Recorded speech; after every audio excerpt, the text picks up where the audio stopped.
¿Qué tal? ¿Cómo están alumnos, hermanos, amigos? Un gusto de poder encontrarme a través de este medio. Agradezco a Audiovisuales de la UAT por facilitarme el momento para estar con ustedes. Bueno, quiero repasar algunas cosas del capítulo 7 de Daniel que ya hemos visto.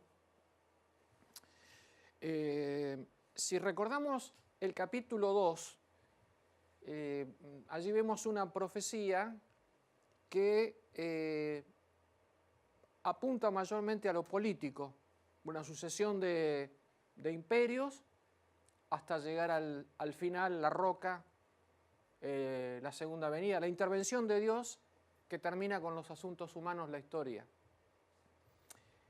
En el capítulo 7, que es una continuidad del 2, vemos que hay dos agregados que no aparecían en el 2. Uno es el tema del cuerno pequeño y otro es el tema del juicio. Quiere decir que el capítulo 7, salvo estas dos cosas que se van a agregar, estos dos aspectos proféticos que se van a agregar, sigue manteniendo la configuración política, una continuidad de reinos políticos, que ya lo hemos visto a través del león, el oso, el leopardo, la bestia espantosa. Se agrega el cuerno pequeño, que surge de la bestia espantosa, y el tema del juicio.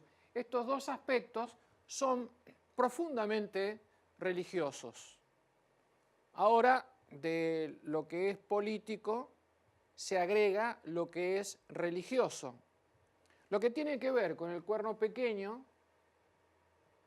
esto es una continuidad del mal de las bestias, y lo que tiene que ver con el juicio, esto es una situación del bien de Dios sobre la historia. Entonces aquí vemos un elemento negativo y un elemento positivo.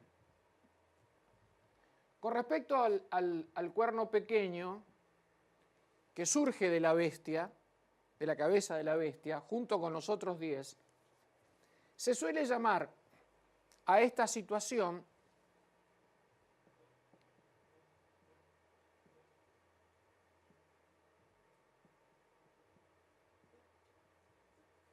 cesaropapismo. Quiere decir que el cuerno pequeño encarna en sí el ideal del César, que se continúa con la figura del Papa. Entonces, la bestia espantosa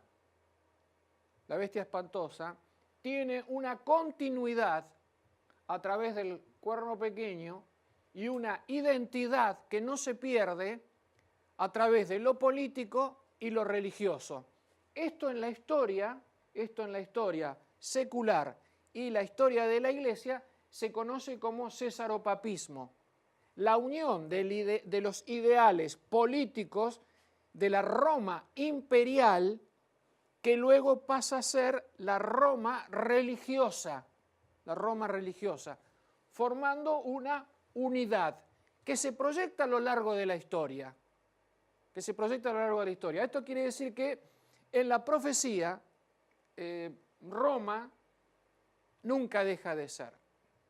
Ahora bien, si ustedes recuerdan el capítulo 2, el metal que continúa hasta el final es el hierro.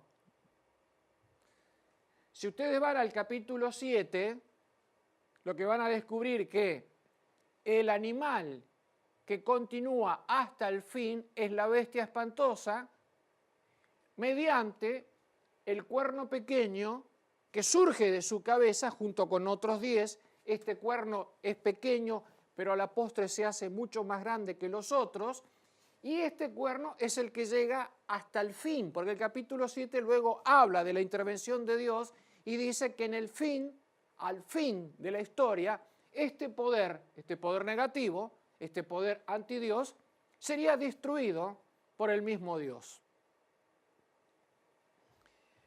El otro dato importante es el tema del juicio.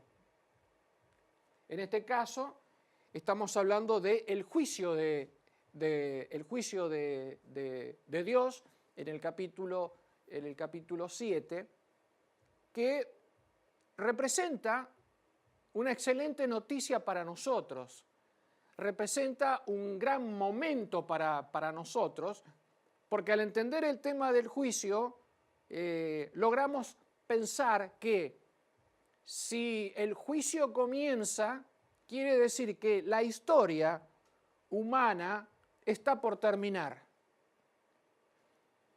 Porque todo juicio tiene que terminar en una sentencia, tiene que terminar en algo que se dictamine entre lo que es inocente y lo que no es inocente, lo culpable.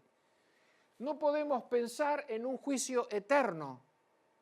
Las consecuencias del juicio serán eternas. Pero el accionar del juicio no es eterno. Aquí estamos hablando de un periodo de la historia humana en la cual en el cielo se desarrollan las escenas del juicio que aparecen en Daniel, especialmente en el capítulo 7. Estas escenas corresponden al juicio que Dios quiere realizar a favor de todos sus santos y en contra de todo lo malo. A este juicio lo llamamos juicio investigador. Lo llamamos juicio investigador. Este juicio investigador terminará en ocasión de la segunda venida. En el mismo capítulo 7, el juicio termina por la intervención del Hijo del Hombre, a quien se le da el reino e instaura el reino.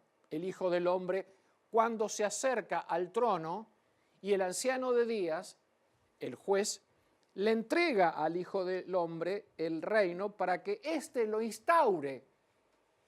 Cuando se instaura ese reino del Hijo del Hombre, el reino de Dios, entonces esto deja de ser y los santos reciben el reino. Ahora, solamente adelantándome,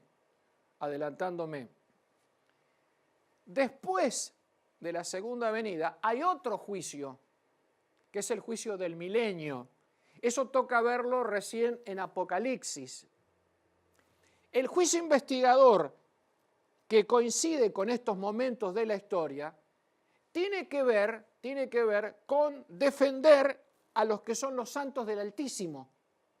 O sea, aquellos que irán a formar el cielo nuevo y la tierra nueva. El juicio del milenio tiene que ver con aquellos que de alguna manera no aceptaron las provisiones de Dios. Digamos, los perdidos.